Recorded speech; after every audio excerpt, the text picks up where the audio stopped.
Senhor, muito obrigado pela Tua presença, obrigado pela Tua graça, obrigado pela Tua misericórdia, obrigado pela Tua provisão, pelo Teu sustento, pelo Teu livramento, pela Tua presença em nós.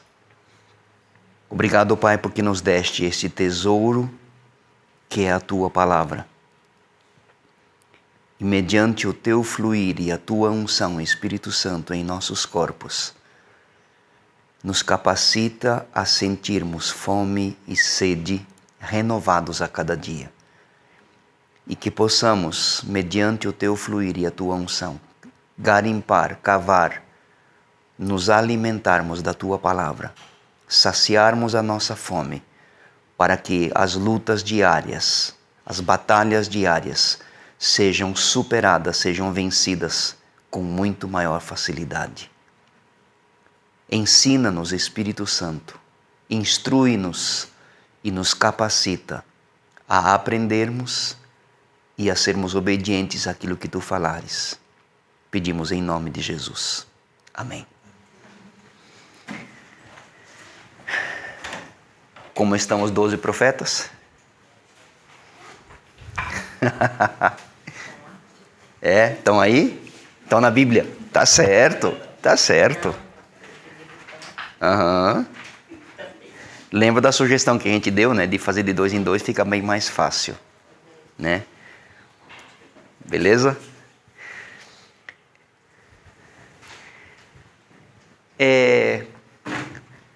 Nossa matéria é Introdução à Bíblia. Com o que a Bíblia é comparada no geral? Com o que os senhores comparariam a Bíblia? Fora do que está aqui, vamos fazer o seguinte, assim.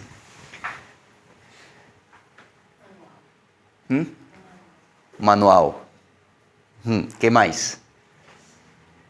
Ensinamento. Sim.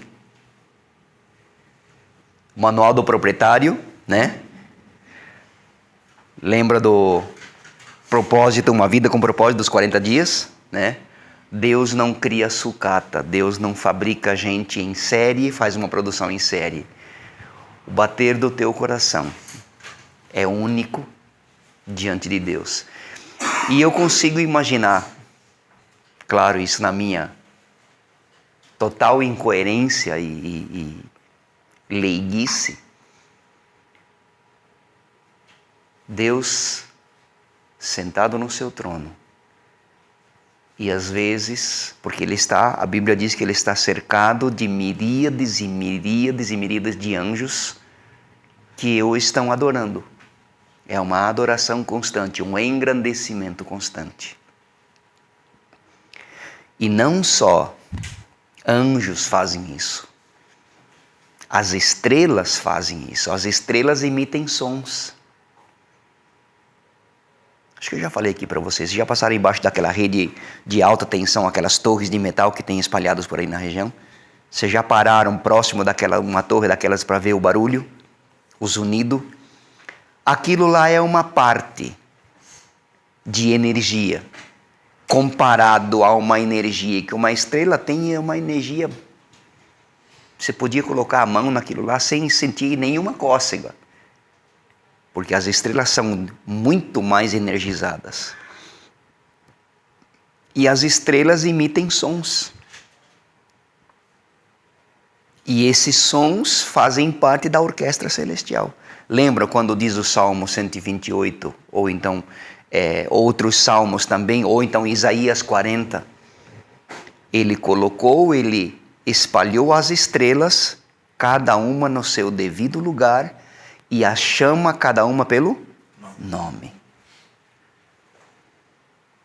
Então, se a estrela fulano de tal estiver meio desafinada, ele vai dizer assim, melhora esse aí. Treina mais. Toca melhor. E eu imagino Deus sentado no seu trono. E de repente Ele fala, escutem. Eu estou ouvindo um bater cardíaco lá da terra. E esse bater cardíaco, o compasso do batimento, é do Gilmar. é da Marilã, é do Leandro. Ele se sente engrandecido porque ele conhece o nosso bater do coração. O teu bater do coração é único, não tem outro igual no mundo. Somos mais de 7 bilhões de pessoas na face da terra. E ele ouve o teu bater cardíaco e se sente engrandecido. Por isso, meu amado, sinta-se em relação à palavra como se tu fosses o único ser vivo na face da terra. Porque esse é o cuidado que ele tem para ti. Ele é todo cuidado para ti, para nós. Cada dia, cada instante, cada momento.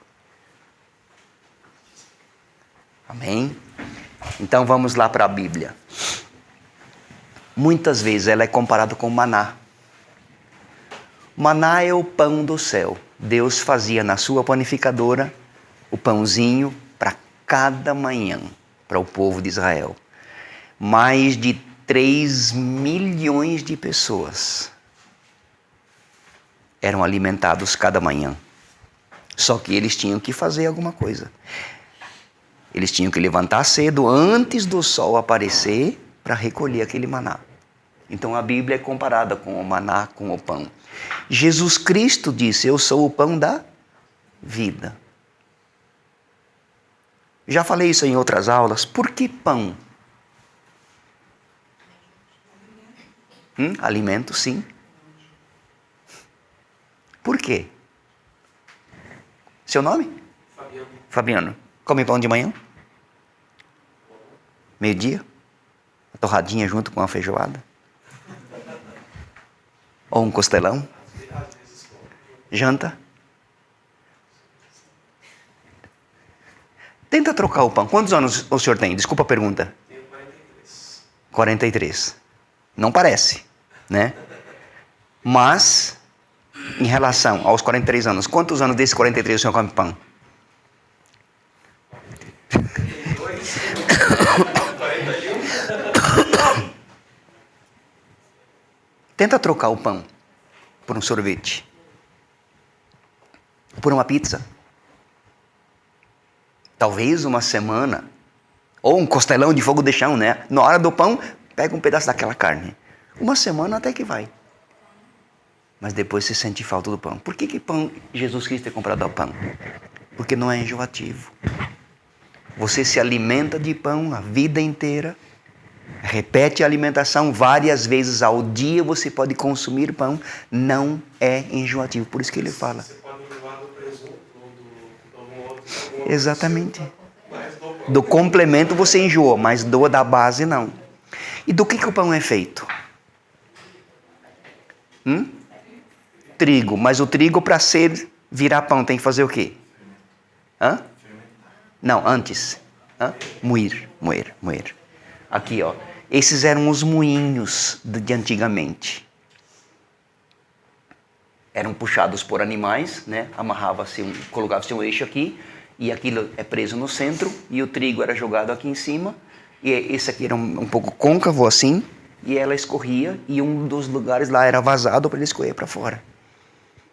E aquilo rodava o dia inteiro, às vezes grande parte da noite, dependendo da quantidade de trigo que teria para moer. O que isso tem a ver com a Bíblia? Isaías 53:5. Jesus Cristo diz: ele é o pão da vida. E Isaías 53:5 diz: ele foi moído por causa dos nossos pecados. Então ele é o nosso pão. Ele é o nosso alimento. Eu gosto muito dessa passagem aqui, Atos 17, versículos 10 a 12. Os bereanos, um povo ali próximo que não eram de descendência judaica, receberam o ensinamento de Paulo e de outros que eles haviam ouvido. E a Bíblia diz lá em Atos 17:11, os bereanos eram mais nobres que os tessalonicenses, porque receberam a mensagem com grande interesse e decidiram-se ao estudo diário das Escrituras com o propósito de avaliar se aquilo que eles haviam ouvido era realmente assim. Então a nossa intenção durante essas aulas de introdução à Bíblia é exatamente essa. Nós precisamos da Bíblia como alimento. Pão, o maná, que alimenta, que fortalece. Como eu vou querer vencer as lutas diárias?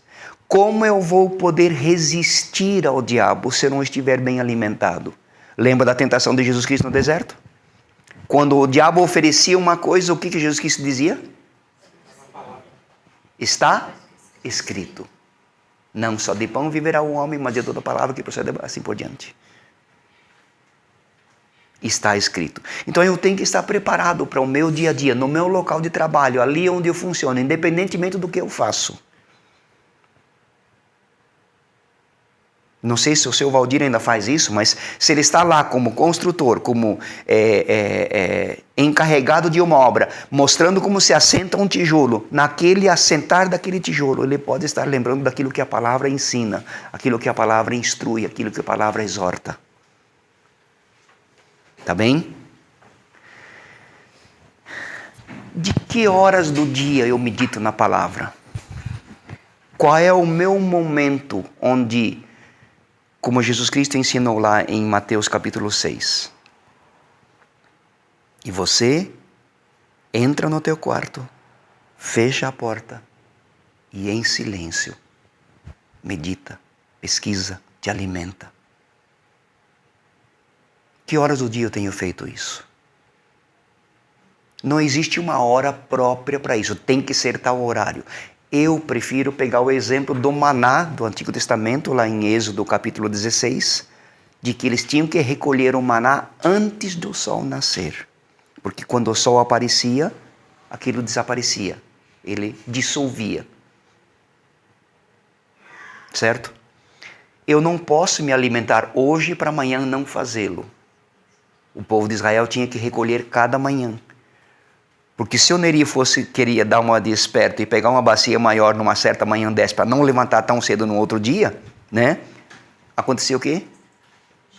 Bichava, criava bichos. E é interessante notar que no sexto dia eles recolhiam duplo. Porque no sétimo dia, entre aspas, a lei era que não podia se trabalhar. E aquele que era recolhido no sexto dia não bichava. Era outra farinha? Era outra qualidade? Era outro forno? Era outro padeiro? Não, tudo a mesma coisa. Provisão de Deus. Então eu preciso, durante cada dia da semana, até no domingo. Mas no domingo eu não iria recolher o maná, no caso, mas eu venho para receber daqui. Tá bem? Por isso que a Bíblia muitas vezes fala, nos instrui, nos alerta sobre instruir os nossos filhos, educar os nossos filhos, orientar os nossos filhos pela palavra, porque dessa palavra ele nunca se desviará. O mundo pode sugerir o que você quiser. A gente tem ouvido por aí pessoas da igreja, da NIB inclusive, nós não queremos ter filhos porque o que ele vai enfrentar no futuro é muito difícil, então nós não queremos ter filhos. Errado. Pelo Senhor, os filhos são bênção. É cumprimento de promessa, é alegria para os pais. Há um mês e meio atrás, como conselheiro do CR, eu estava aconselhando um homem, ele falou, nós estamos querendo engravidar e não tem jeito, a gente está tentando e tudo mais. Falei, Deus vai cumprir. E oramos por isso. Agora há pouco ele falou que a esposa está grávida. Sem tratamento nenhum. Você tem o poder de produzir, de profetizar prosperidade, frutificação do ventre das mulheres? Não, claro que não. Eu não impus as mãos na mulher, eu não impus as mãos nele. Nós apenas oramos para que Deus respondesse o anseio daquele coração. É isso que Deus quer. Lembra do batimento cardíaco nosso? Deus quer ouvir o teu coração. E eu preciso separar uma hora dessas do dia, das 24, para que Ele possa falar comigo e eu com Ele. Posso comentar uma coisa rápida? Pois não, fica à vontade. Porque quando é para a glória de Deus, a gente tem que falar. Né? Amém. Eu tenho 2 filhos, né? Tem o Pedro, que tem 6 anos e meio, e tem a Clara, que hoje está fazendo 20 dias, né? Olha só. E, assim, o Pedro, quando o Pedro nasceu, né, minha esposa tem um problema, ela não pode ter filho. Eu não podia ter esses dias.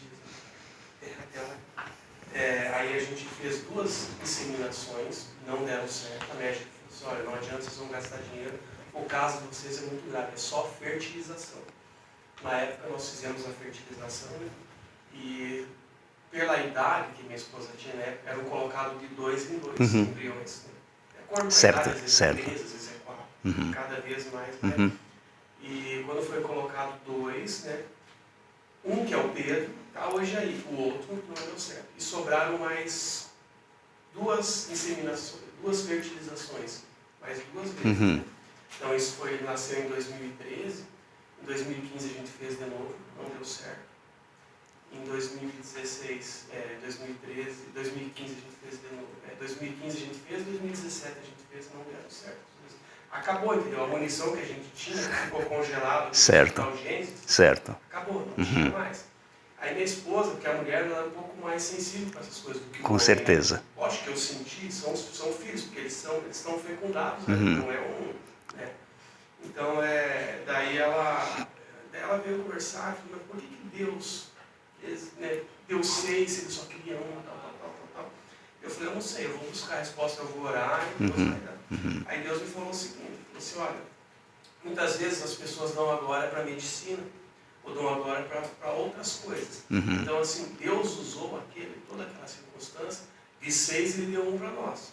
Os outros a gente crê, não deu certo, mas eles estão no Senhor, porque eles são filhos. Né? Então nós temos vários filhos, né? Não só esses dois. Aí passou a hora que acabou essa munição, vamos dizer assim, a gente descansou. Falei, olha, se for da vontade do Senhor, Ele vai dar um natural para mostrar que é Deus. Amém. Para não dar glória. Então Amém. justificou aquilo que eu falei, que Ele deu um aquele lá. Foi a vontade dele. A medicina foi, mas foi a vontade dele. Aí passou um tempo, ela engravidou, tal, tá aí, nasceu. De forma natural. De forma natural. Amém. É isso que Deus faz. Deus nos surpreende sempre. Ele conhece a nossa necessidade. Porque a Bíblia diz, está escrito. Essa é a promessa. Tem bênção melhor do que isso? Um dia poder instruir, é Clara, a menina, você é provisão de Deus para a nossa vida. É isso que Deus quer nos dar. Alegria. Tá bom? Só para recapitular o que nós já vimos, qual é a origem e o significado da palavra Bíblia. A palavra Bíblia vem de Biblia. Biblia, na verdade, é uma palavra no plural. Tá certo? No singular seria biblion. Biblia, no plural, singular, biblion. Significa livros. Uma biblioteca cheia de livros. Tá? Agora, isso está aqui em letra minúscula.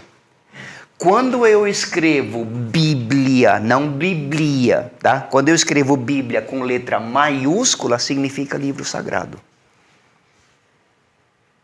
Então quer dizer que eu tenho que escrever Bíblia com letra maiúscula? Primeiro B maiúsculo? Sim. O correto é, gramaticalmente falando, sim. Essa é a forma correta. Tá bem? Então, livro sagrado também no singular, não livros sagrados, porque a Bíblia é um compêndio, né, como vamos ver no próximo, um conjunto de 66 livros, 39 do Velho Testamento e 27 do Novo Testamento. Tá bem? Cuida com essa contabilidade aqui. Velho Testamento 39, Novo Testamento 27, ao todo somando 66. Numa das próximas aulas a gente vai estar vendo sobre os livros apócrifos, que não fazem parte da nossa Bíblia, mas tem correntes religiosas que as praticam, que as colocam, tá? Esse conjunto de livro sagrado, Bíblia, ele começou a ser escrito há mais ou menos 3.500 anos atrás. Demorou aproximadamente 1.600 anos para ser concluído e nesse processo de 1.600 anos, o Espírito Santo, através da ação de Deus, envolveu aproximadamente 40 pessoas. Pouca gente pelo período em que ela estava envolvida e pelo tempo de duração que, né? É que foi uma coisa muito especial. Muito especial. Vamos ver isso depois um pouco mais adiante, tá? A Bíblia é a palavra de Deus. Nós já falamos em outras aulas sobre versículos bases que a Bíblia tem, né? Ela é a palavra de Deus e ela foi totalmente inspirada por Deus. Nada do que a Bíblia tem não há inspiração. Nós podemos ler vamos supor esse texto de Atos 17 que nós lemos. Eu já li isso várias vezes, mas não tem nada para me falar. De repente, daqui a 5 anos, 4 anos, 10, 50 anos, eu vou reler esse texto e de repente aquilo salta da página e vem de encontro a uma necessidade minha. E aí eu falei, mas eu li isso tantas vezes, uma história tão conhecida. Como é que eu não percebi isso antes? Porque antes eu poderia estar fazendo por minha própria mente. Mas agora o Espírito Santo, vendo a minha maturidade para entender aquele texto, aquele versículo, aquele verbete, aquela palavra, aquela história, ele a traz para mim. Então, a nutrição que a Bíblia tem, lembra do maná? Lembra do pão? A nutrição que a Bíblia me dá é aquela que eu preciso para passar aquelas 24 horas, aquele dia, bem alimentado, preparado, armado, vestido para a batalha. Mateus 11 diz, a conquista do reino de Deus é por guerra. Então nós estamos numa batalha diária. Se o próprio Jesus Cristo enfrentou dificuldades, lutas, tentações, e não pecou, quem somos nós para dizermos, olha, eu não preciso da palavra, eu não vou ler hoje porque eu sou o cara, hoje eu vou debulhar o capeta debaixo dos meus pés, como diz a Bíblia. Está errado. Está errado. Tem um amigo nosso das antigas que dizia assim, um dia eu vou ser pastor, vou criar uma igreja, o nome da igreja vai ser Demolindo o Capeta com os meus pés, com os nossos pés. Esse vai ser o nome da minha igreja. Fazendo piada. Claro que o diabo é uma topeira, né? Mas a Bíblia diz que nós precisamos estar preparados para resistir.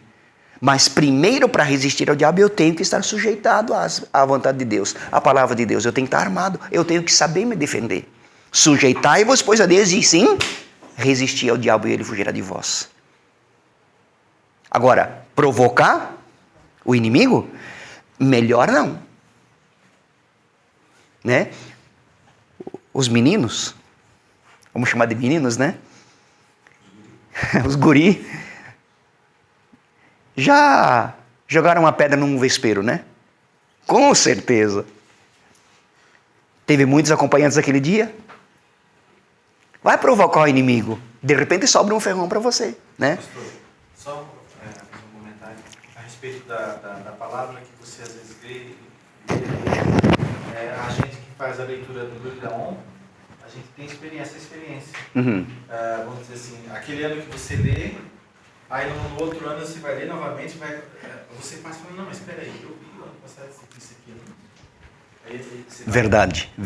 É a nossa maturidade, é o Espírito Santo que vai nos preparando para receber aquela palavra. Tá? As 3 primeiras línguas, os 3 primeiros idiomas que ela foi escrita no início foram grego, hebraico e aramaico.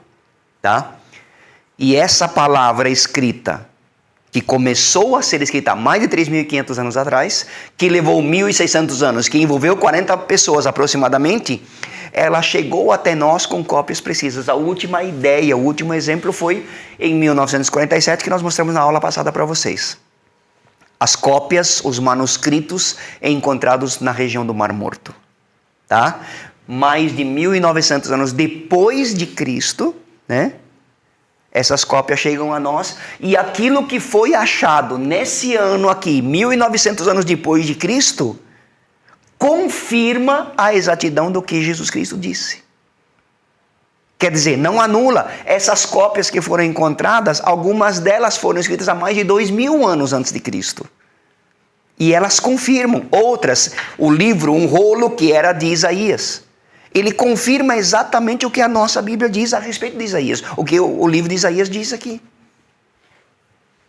Então, Isaías foi escrito 780 anos aproximadamente antes de Cristo. Com extrema exatidão. Então, aqueles achados que foram encontrados, na verdade não foi um tesouro encontrado, mas uma confirmação do que a Bíblia diz. Deus tem a sua forma de preservar esse material. Tantos anos, não sabemos a ideia, não temos ideia quanto tempo aqueles vasos com aqueles rolos estavam lá. O fato é que preservaram, tá? A Bíblia é uma história autêntica. Todos os fatos narrados na Bíblia tiveram o seu espaço geográfico definido. Ou seja, não é apenas Miqueias, não é apenas Jonas, não é apenas Jeremias, não é apenas Daniel, não é apenas Jó, não é apenas Moisés, né? Estava lendo hoje de manhã na minha meditação, e José, quando estava morrendo, pediu aos seus amigos, seu povo, né, os seus irmãos, quando eu morrer, por favor, guardem os meus ossos, porque um dia vocês vão sair daqui. José, lá no Egito, o faraó era o primeiro, José era o segundo homem mais importante. E sabendo, viveu 110 anos, sabendo que ele estava morrendo, ele disse para os seus irmãos, por favor, o dia que vocês saírem daqui, peraí, de onde é que ele sabia isso? O dia que vocês saírem daqui, indo em direção à terra prometida, que Deus prometeu a Abraão, a Isaac, a Jacó, leve os meus ossos com vocês. Como é que ele sabia que eles iam sair? E olha, isso foi dito por José, que era um sonhador, claro, mas ele estava sintonizado à promessa de Deus. Ele sabia o que Abraão ouviu, ele sabia o que Jacó ouviu, Isaac ouviu. Ele sabia o que eles vivenciaram. Quantos anos o povo de Israel peregrinou pelo deserto? Já imaginou levar uma ossada 40 anos com você?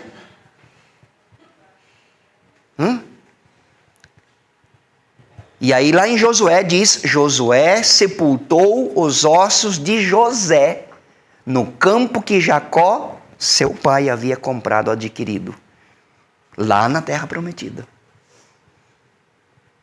Então ela se cumpre. Cada história, cada relato, cada item da Bíblia tem o seu espaço geográfico. Claro que tudo é assim, entre aspas, ligado ao povo de Israel, porque foi esse povo que Deus escolheu. Mas como nós conhecemos o Evangelho de João, capítulo 1, ele veio para o que era seu, mas os seus não o receberam. O povo judeu para quem Jesus Cristo veio, negou Jesus Cristo, negaram fogo. E aí Jesus Cristo faz o quê?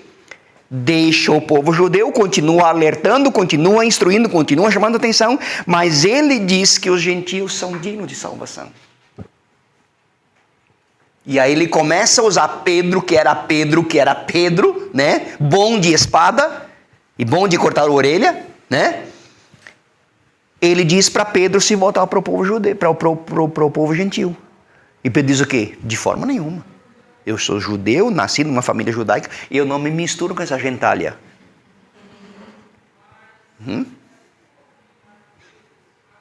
E o Chaves ia dizer isso. E por 3 vezes veio a mesma visão, aquele lençol com os animais, e ele ouvindo a voz, ele não mata e come. Não, eu não como nada impuro, eu não me relaciono com gente impura, eu sou judeu. Até que ele se convenceu, e ele vai. Ele prega aos gentios, e Paulo, o grande apóstolo dos gentios, nós somos resultado da evangelização desses homens. É a palavra surtindo efeito. São relatos da vida e da obra de Deus. Contam a vida da igreja primitiva, como ela vai crescendo. O exemplo do texto que nós lemos em Atos 17, dos bereanos. Tá? A Bíblia não é um livro de faz de conta. Não é um livro de história. São histórias fracionadas, né? Contadas. Nunca vai ser contado de uma só vez, porque aí perderia a graça. né? Por isso que nós entendemos no transcorrer da leitura, tá certo? 2 versículos chaves. 2 Timóteo 3,16, onde diz: toda a Escritura é divinamente inspirada e apta para corrigir, para exortar, para ensinar, para instruir em toda justiça. Ora bola, se Paulo diz a Timóteo que toda a Escritura é inspirada, tem alguma coisa não inspirada na Bíblia? Não. Inclusive as genealogias têm a inspiração de Deus. Vamos ver 2 slides hoje sobre isso. Tá certo? O segundo versículo-chave, 2 Pedro 1, 20 e 21. Né? Homens inspirados pelo Espírito Santo escreveram aquilo que Deus pediu para que eles escrevessem. Não por vontade humana. Pedro diz lá, nenhuma profecia foi escrita por vontade humana. Homens ungidos que receberam o sopro do Espírito Santo e escreveram aquilo que Deus queria que eles escrevessem. A Laís está enfrentando um problema e Deus olha para a Laís e fala assim: puxa vida, eu não pensei sobre isso. O que será que eu vou fazer? Vamos tentar aí. Meu filho, vem aqui, vamos tentar conversar para uma saída para o problema dela. Deus não precisa disso. O que acontece na vida dela, na minha vida, na nossa vida, está tudo previamente estabelecido e solucionado. Só que tem uma coisa, assim como as aves. Jesus Cristo usa o exemplo das aves. Olhai as aves do céu, os lírios do campo. Não semeiam nem colhem, contudo o teu pai os alimenta. Olha para os homens, olha para mim. Posso plantar, posso semear, posso esperar a colheita, mas eu tenho que trabalhar, tenho que colocar minha mão na massa. As aves do céu têm o alimento do dia a dia, mas elas têm que buscá-lo. Deus não vai lá com a mãozinha e colocar no biquinho de cada ave.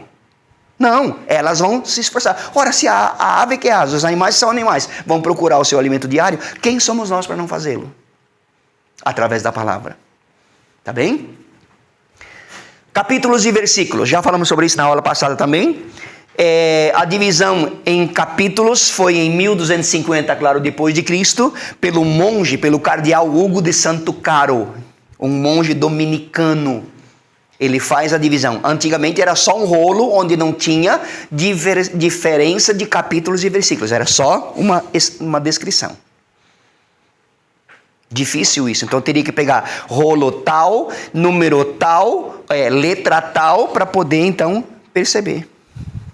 Quando Jesus Cristo entrou numa sinagoga, na época do seu trabalho aqui na face da terra ainda, ele disse: e lhe entregaram o rolo de Isaías. E ele disse que no rolo estava escrito a meu respeito. Tá? A divisão do Antigo Testamento em versículos 1525. Jacob ben Haim, em Veneza. E a divisão do Novo Testamento em capítulos e versículos, 1551, Robert Stephanos, em Paris. Você vai cobrar isso na prova? Não. Só para informação de vocês. Tá bem? Isso aqui é só para informação. Seria muita aventura fazer isso. Desculpa, você está procurando uma mãe. Desculpa. Tudo bem. A Bíblia é organizada por assunto. Tá certo? Vamos ver isso logo em seguida. Tem os 5 livros da lei, lá no Antigo Testamento. Depois tem os livros poéticos. Depois tem os livros proféticos. Depois tem os livros históricos. Tá? A Bíblia não está em ordem cronológica. Se nós colocássemos o primeiro livro em ordem cronológica da Bíblia, qual seria? Jó. Certo? Então, em termos de tempo de escrita, ao que tudo indica, existe um consenso nos historiadores, pesquisadores, estudiosos, de que Jó seria antes de Gênesis. Claro que não em termos de existência, mas em termos de Moisés escreveu os 5 livros, né? Gênesis, Êxodo, Levítico, Números, Deuteronômio. Então, Jó seria antes de Moisés, pelo tempo de vida. Tá certo? Agora, ouvimos a ciência, a televisão, qualquer aula sobre biologia, o homem é descendente do macaco, o homem aprendeu a descer das árvores, aprendeu a andar de forma ereta, o homem aprendeu, o homem fez, o homem aconteceu. Meus amados, o homem nunca foi um troglodita. O homem nunca viveu se balançando em árvores. O homem nunca viveu como um animal selvagem devorando os seus semelhantes. Claro que existem tribos canibais espalhadas pelo mundo, ainda hoje, século 21. Mas o homem nunca viveu em cavernas, como um animal pré-histórico. Não. Gênesis na criação diz que Cã, Nimrod, depois, logo lá com Adão, quando Caim foi morto pelo próprio irmão, esse Nimrod construiu uma cidade. Claro que viveram em tendas porque eles eram peregrinos. Tinham que se acostumar a se localizar onde tinha período de chuvas, porque tinham que cultivar a terra. Porque isso que Deus disse para Adão. Quando Deus soprou o fôlego de vida em Adão, ele disse para o que para ele? Trabalha. Trabalha. Cuida do jardim. Então, desde que o ser humano é ser humano, ele recebe de Deus essa ordem. Você vai sobreviver do teu trabalho. Então Deus não vai dizer assim, olha, depois que você cansar de pular de galho em galho numa árvore e cair algumas vezes, se arrebentar todo, você vai aprender a andar de forma... Não! Já era assim desde o princípio. Adão nunca andou de 4. Nunca. Oi? Não entendi? Homo erectus, homo sapiens, É só para mente bitolada. Os meus antepassados não vivem no zoológico. Falei isso numa das aulas que eu ministrei sobre criação. Gênesis 1 a 7. A 11, aliás. Não tenho nada contra quem gosta de visitar zoológico e levar um pipoquinho para o parente que está lá. Mas é a tua crença? Vai, sem problema nenhum. Só que a minha descendência não é para aquele ramo. Não existe descendência de Deus para animais. Deus para homens, sim. Porque é o único que Deus colocou a mão na massa. As outras coisas simplesmente surgiram. Por ordem de obediência à palavra dele. Tá certo? Revelação escrita, fracionada, progressiva. Essa aqui é questão de prova, hein? A revelação da palavra é uma revelação escrita, ela é fracionada e ela é progressiva de Deus para as pessoas. Como eu disse, não está em ordem cronológica, não conta uma história de uma só vez, ela vai contando aos poucos, às vezes até em livros diferentes volta aquela história para dar o complemento. É a mensagem pessoal de Deus para cada um de nós. E eu já coloquei isso aqui na aula passada, é a carta de amor do Pai de Deus para a noiva do Filho, que é a igreja que somos nós. Tá? A Bíblia é a carta de amor do Pai para a noiva do Filho. Tá bem? É a história verdadeira contada sob o ponto de vista de Deus. A Bíblia é realidade, é verdadeira de capa a capa. Aquilo que Gênesis 1:1 conta, João capítulo 1 reconta e Apocalipse faz o fechamento. Tá bem?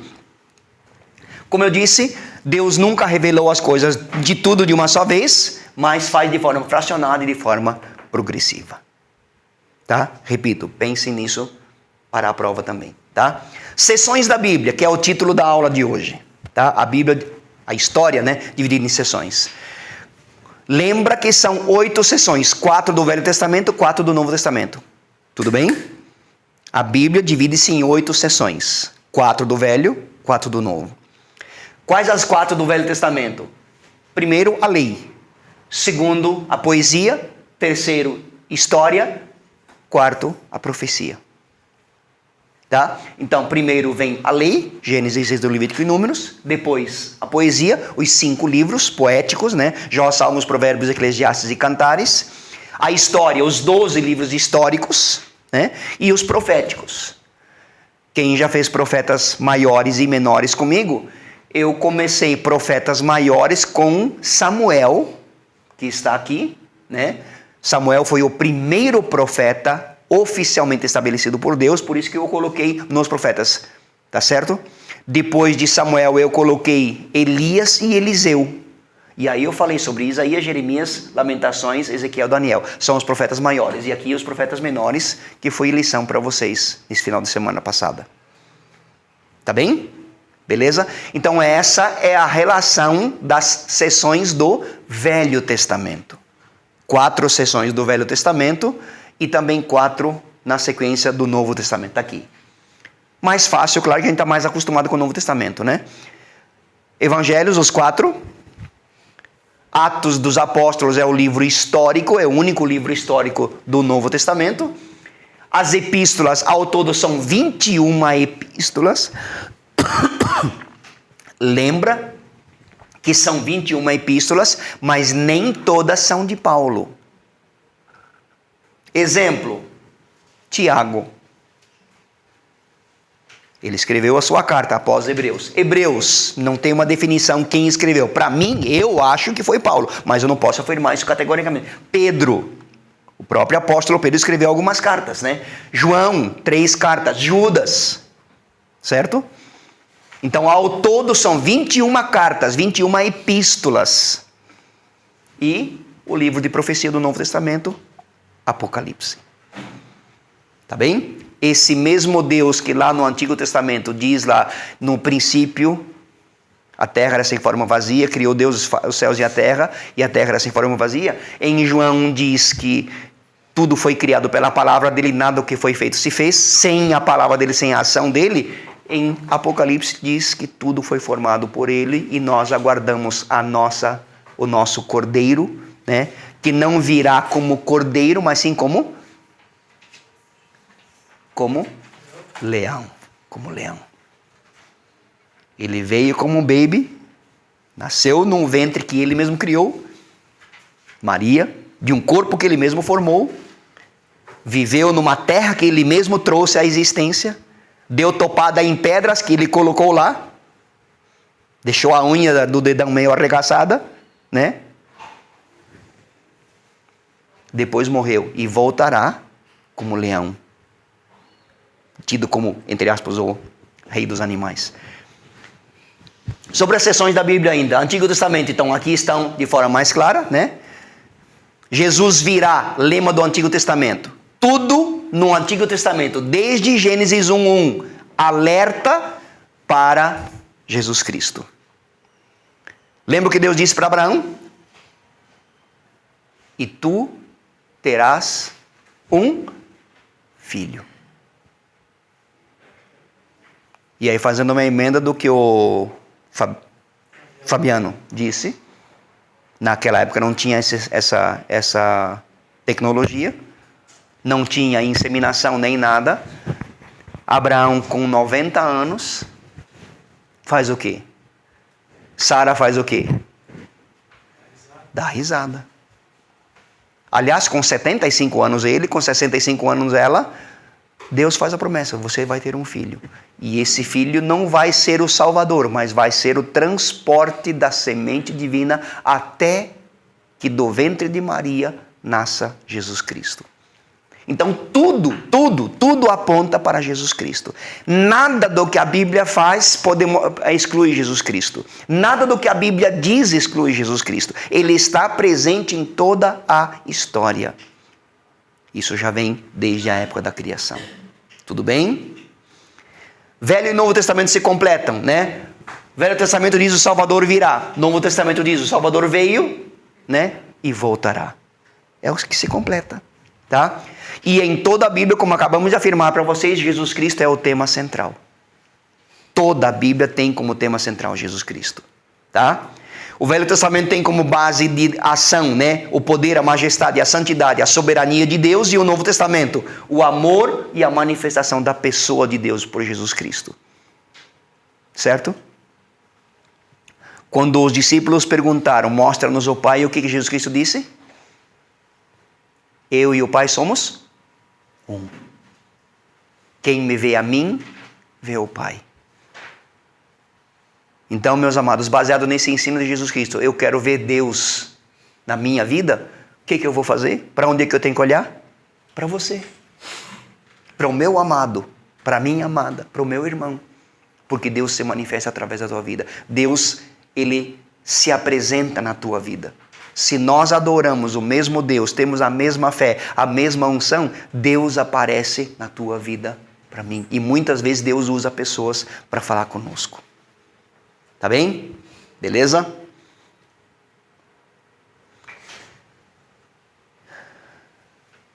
O próprio centro das Escrituras é Jesus Cristo, né?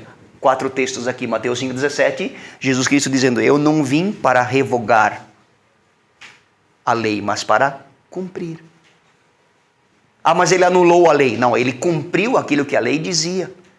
Aqueles sacrifícios todos estabelecidos pela lei no Antigo Testamento, fica bem claro que eles eram repetitivos. Milhares e milhares e milhares de animais eram sacrificados. Jesus Cristo interrompeu isso, sacrificou-se uma vez, deu-se por completo uma vez apenas, e isso foi conclusivo. O Santo dos Santos ficou aberto depois disso.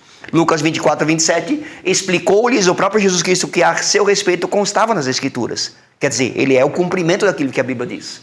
João 5,39, vocês examinam as Escrituras porque cuidam ter nelas a vida eterna, porque são elas mesmas que testificam de mim. Então é impossível separar a história de Jesus Cristo, a vida de Jesus Cristo, as atividades de Jesus Cristo, o trabalho de Jesus Cristo, o sacrifício de Cristo sem a palavra. Uma coisa se encaixa perfeitamente dentro da outra.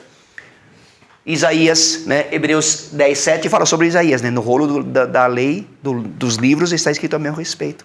Jesus Cristo dizendo que isso é a respeito dele. E no Hebreus 10, 10 ele fala, 9 e 10 ele fala, ele remove o primeiro para estabelecer o segundo, quer dizer, a nova aliança. Um sacrifício só era o suficiente daí para frente. Não há mais necessidade de repetição. Amém?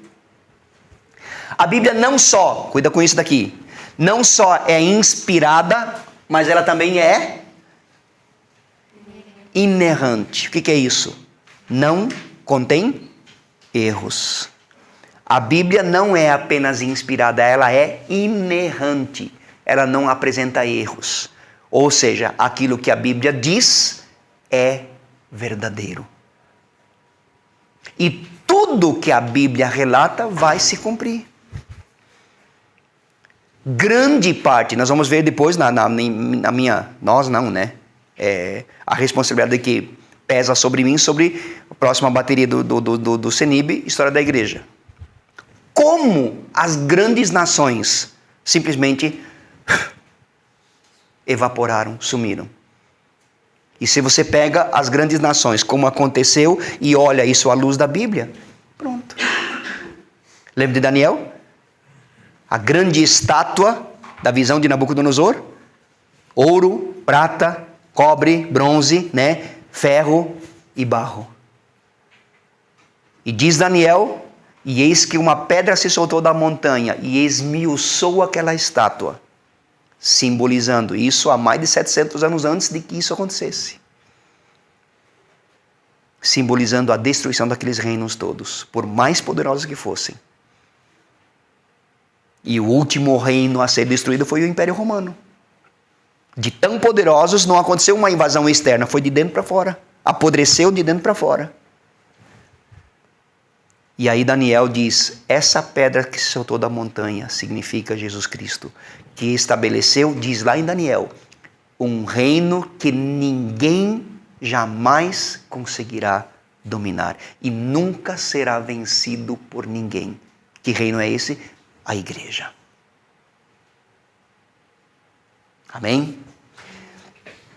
Nada do que a Bíblia ensina contém erro, visto que a inerrância... Por que a Bíblia é inerrante? Porque ela é consequência da lógica da inspiração divina.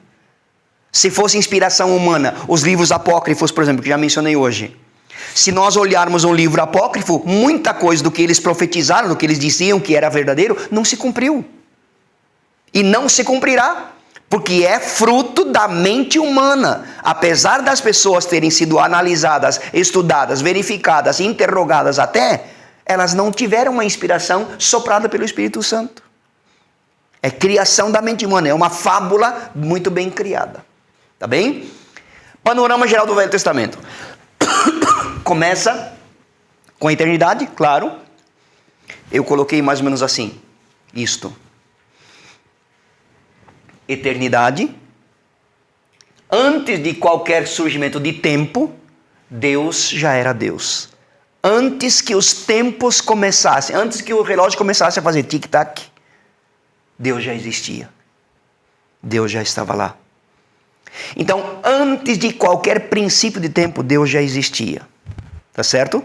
Então, eternidade, criação, queda, dilúvio, é a história do que a Bíblia conta. Até o silêncio de mais ou menos 400 anos. Aqui nós passamos então do Velho Testamento para o Novo Testamento, né? Depois desse silêncio aqui, Novo Testamento, vinda de Jesus Cristo, na plenitude dos tempos veio Jesus Cristo. E aí vem os ensinos, a morte, a ressurreição, a igreja em Jerusalém. Lembra? Permanecei em Jerusalém até que do alto sejais revestidos de poder, Atos 1:8. E ser-me-eis minhas testemunhas em Jerusalém, Judeia, Samaria, até os confins da terra. Isso se discorre até julgamento final. Quem não crer vai ter, dependendo da vontade do Senhor, uma chance no julgamento final, naquele milênio da grande tribulação. Melhor você não fazer nenhuma questão sobre isso, porque melhor já ter ido embora, né? E aí vem novo céu e nova terra, onde nós estaremos administrando. Jesus Cristo vai ser o Senhor e Ele vai nos usar para cuidar desse novo céu e nova terra. Em outras palavras, faremos todos nós um regresso ao Jardim do Éden. Claro que não vai ser o Jardim do Éden, porque vai ser aqui na face da terra mesmo, né? Um novo céu e uma nova terra. E aí é uma coisa interessante. A Bíblia já foi tentada a ser destruída milhares e milhares e milhares de vezes. E sempre sobrou um vaso, sempre sobrou uma Bíblia escondida em algum lugar, que quando foi encontrada ela estava 100% preservada. Eu vi uma reportagem, não sei se isso é verdadeiro, porque eu não tive tempo de pesquisar, de um acidente, de uma batida de 2 carros, onde os 2 carros se incendiaram. Os 2 carros queimaram totalmente. A única coisa que não queimou foi uma Bíblia Sagrada que estava dentro de um deles. No meio das ferragens retorcidas por causa da chama do calor, a Bíblia Sagrada estava lá deitada. Suja, claro, por causa das cinzas, do calor, mas intacta, 100%. E tem a outra história também. A filha quer sair com os colegas. E a mãe se sente inquieta. Fala, filha, não vá, por favor. Filha, não vá. Por favor, não vá. E a mãe chora, pede que a filha não vá. E a filha teima. E caçoa da mãe. E ri da mãe.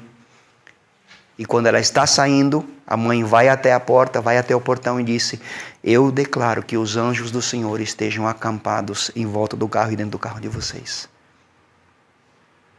E ela diz: melhor ele ir no porta-mala, porque aqui dentro não tem mais lugar. Poucos minutos depois veio a notícia que o carro estava acidentado. Todos os 5 jovens mortos. Única coisa intacta, porta-mala do carro.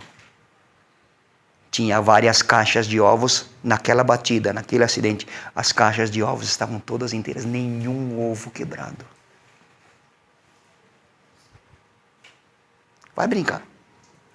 Né? Aqui então a ideia da eternidade, princípio do tempo, começa a história do tempo, aí existe uma cruz, vem Jesus Cristo, tempo da graça, tempo da lei, daqui para cá, tempo da graça. Ainda é tempo de graça. Ainda é tempo de graça. A graça de Deus, por atuação do Espírito Santo, ainda é derramada na vida do homem, do ser humano. Ainda tem perdão. Mas vai chegar um momento, no fim dos tempos, onde o tic-tac do relógio, que começou aqui, lá com Gênesis 1:1, vai parar. E aí, onde será a nossa eternidade? Onde nós passaremos a eternidade? Aqui o que eu falei para vocês, por que estudar a genealogia, a cronologia do Antigo Testamento, ou então da Bíblia, né? Entender porque a Bíblia é uma revelação progressiva, né? Evitar uma visão fragmentada das Escrituras. Entender os propósitos de Deus, como Ele agiu pelos antepassados lá, tá? E uma visão geral da história bíblica. Então, para nós entendermos, eu vou colocar 2 slides para vocês aqui. Por exemplo, aqui. Adão. Adão viveu 930 anos. Ah, pessoal, isso naquela época, isso era outro calendário. Não. Lembra que Gênesis disse, haja luz e faço divisão entre dia e noite. Luz e trevas. Então são 24 horas normais. Claro, elas eram contadas de 12 em 12. Então também não é um ano duplo aqui. Não, é o mesmo ano nosso. Tá certo? Aos 130 anos, nasceu Sete. Quem era Sete? Filho de Adão, claro. Irmão de Caim, porque Abel havia sido morto por Caim. Então, Abel e Caim nasceram antes de 130. Adão com 130, e aí eu coloquei, 235. Enos, aqui com 642. Nasceu Enoque, com 894. Nasceu Lameque, De forma indefinida, Noé, não muito depois dessa data. Não muito depois, tá certo? 395, como eu falei, a história está aqui. Para nós vermos um outro slide. Nasce Noé, tá? Noé viveu 950 anos. Com 503 gera 100. 100 era o filho, segundo a história, mais novo de Noé. Lembra que ele tinha 3, Sem, Cã, Jafé. Os outros 2 são filhos de homens. De Sem vem a descendência divina. E aí aqueles estudiosos meio desparafusados dizem, não, então esse é filho de Deus e filho dos homens. É filho do capeta e filho dos anjos.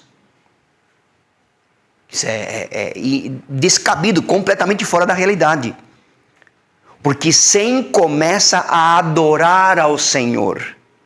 Sem começa a exaltar ao Senhor. E começa então com Sem, a linha daquele que se formaria posteriormente o povo de Israel. Sem dá origem aos semitas, que são os judeus.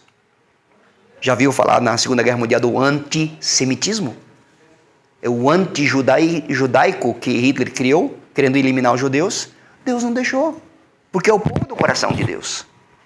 É Ele que estabeleceu esse povo, e ponto final. Tá certo? E aí vai indo.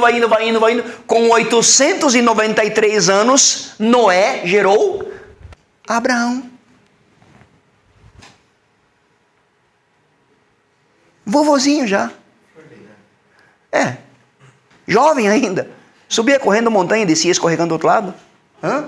Agora olha aqui, Noé tinha morrido há pouco tempo, 20, talvez 25 anos, quando Abraão havia recebido a ordem de Deus para sair de Ur da Caldeia e ir em direção à terra prometida. Professor, por que tu está dizendo isso? Imagina essa cena. Noé, velhinho, sentado, tomando um mate, assando um borrego, de fogo de chão, enquanto a gurizada cuida do carneiro assando, porque precisava de uns 4, 5 de uma vez, para sustentar toda a família. Noé contando para a sua gurizada, sentada em volta dele, provavelmente no chão, e eu consigo imaginar essa cena, sentado em volta dele, aquela gurizada, talvez com 5, 7, 10, 12, 15, 20 anos, sentado em volta dele e escutando. Deus me falou que tinha que construir a arca. Ou, como é que chama quando é 10ª geração depois do vovô? Tataravô, e por aí afora, Como é que foi esse negócio aí? Como é que o senhor construiu a arca? Como é que você conseguiu fazer? A gurizada perguntando para ele. E ele explicando. E entre essa gurizada estava um menino chamado Abraão. Não era mais tão menino, porque quando Noé morreu, 950 anos, Abraão já tinha sido chamado por Deus. Deus já tinha falado, sai da tua terra, sai desse politeísmo, sai dessa imoralidade e vai em busca de uma terra. Abraão tinha 75 anos naquele dia. Sara, 65 anos. E Deus disse para esse casal, eu quero começar uma nação com vocês. Espera aí. Quem começa uma nação com dois velhos? E tem mais. Sara era estéril. Como é que Deus quer começar uma nação com uma mulher que não pode conceber?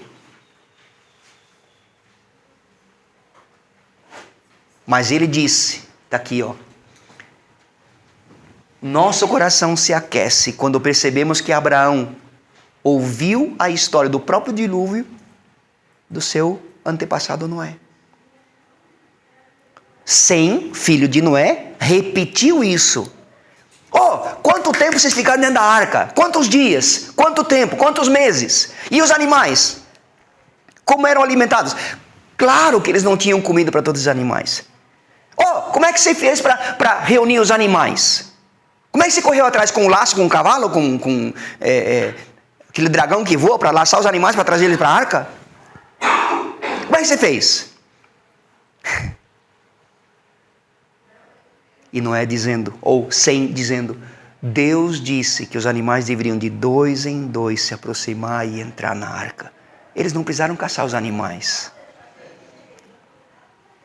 E durante aqueles meses que permaneceram dentro da arca, porque não foi só 40 dias, foi 40 dias de chuva, até a água baixar. O que vocês fizeram quando a água baixou, quando a arca ficou presa, lá naquele monte? Nós saímos da arca. Sim, mas e depois? Meu pai, Sem falando, né? Noé ergueu um altar, sacrificou um animal. Mas animal da onde? Aí faltou um. Não, é que durante aquele período, animais se multiplicaram. Houveram multiplicações. E o que mais deve acontecer, aquecer o nosso coração, quando Noé fala de Abraão, Deus vai erguer alguém que vai ser condutor da semente divina. E lá depois, na vida de Abraão, com 99 anos, Deus disse para ele, você vai ter um filho. Esse filho faz com que Abraão volte a sua mente lá para o jardim do Éden. Seu antepassado Noé, ou Sem, contando a história do que Deus havia prometido. Vai nascer alguém que pisará a cabeça da serpente. Quem seria isso? Jesus Cristo. Abraão, você será portador dessa semente divina. Através de ti nascerá um filho que não será o que vai pisar a serpente, mas ele vai ser portador, que vai ter um filho que vai ser portador, vai ter um filho que vai ser portador, até chegar no ventre de Maria, quando vai nascer Jesus Cristo, na plenitude dos tempos. Amém? Amém? Está nos slides de vocês, eu não tenho tempo de falar sobre tudo isso, o que Jesus Cristo é apontado em cada livro da Bíblia, tá? Aí tem todos os livros da Bíblia, em cada livro ele é uma coisa assombrosamente maravilhoso, tá certo? Deus zeloso, Deus santo, Deus magnífico, Deus tremendo, Deus provedor, né? Em João ele é o Filho de Deus, em Atos ele é o Salvador do mundo, em Hebreus ele é a nossa perfeição, Tiago é o poder atrás da nossa fé, tá certo? Em Judas ele é a fundação da nossa fé, em Apocalipse ele é o teu rei que está voltando. Fechamos. Lá no Antigo Testamento, Jesus virá. Novo Testamento, ele já veio e voltará. Amém? Eu vou fazer o possível de ver se eu consigo ir pedir para a Laís, agora acabei me demorando um pouco, para ver se ela consegue imprimir uma folha para vocês com isso daqui. Quem sabe dá certo. Está nos slides, tá bom? Vamos orar. Pai, obrigado pela tua presença, obrigado pela tua palavra. Senhor, nós jamais teremos condição plena de exaurir aquilo que a tua palavra tem para nos ensinar. Nós apenas podemos arranhar o seu conteúdo, essa revelação maravilhosa. Mas nos dispomos, Espírito Santo, para que Tu nos ensines. E clamamos a Ti capacitação do alto, poder do alto, sabedoria do alto, criatividade, sensibilidade aguçadíssima do alto, para sermos capazes de obedecer aquilo que Tu nos ensinas. Nos torna capazes, Espírito Santo, de ouvir a Tua voz cada dia. Acampa os Teus anjos em volta de cada um desses valentes, desses guerreiros, cada instante dessa nova semana. Em nome de Jesus. Amém. Deus abençoe. Deus guarde a cada um de vocês, uma excelente semana para vocês. Amém, para o Senhor também.